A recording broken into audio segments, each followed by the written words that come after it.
How to use Gemini AI for YouTube videos.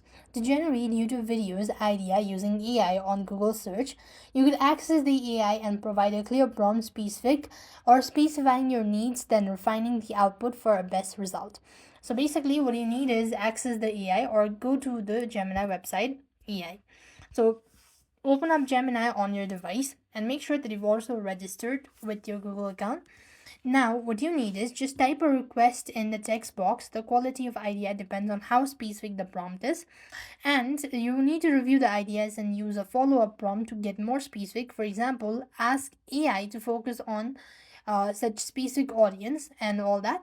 And you could also use the generated ideas as a starting point. The AI can create outline, title, description, and script as well.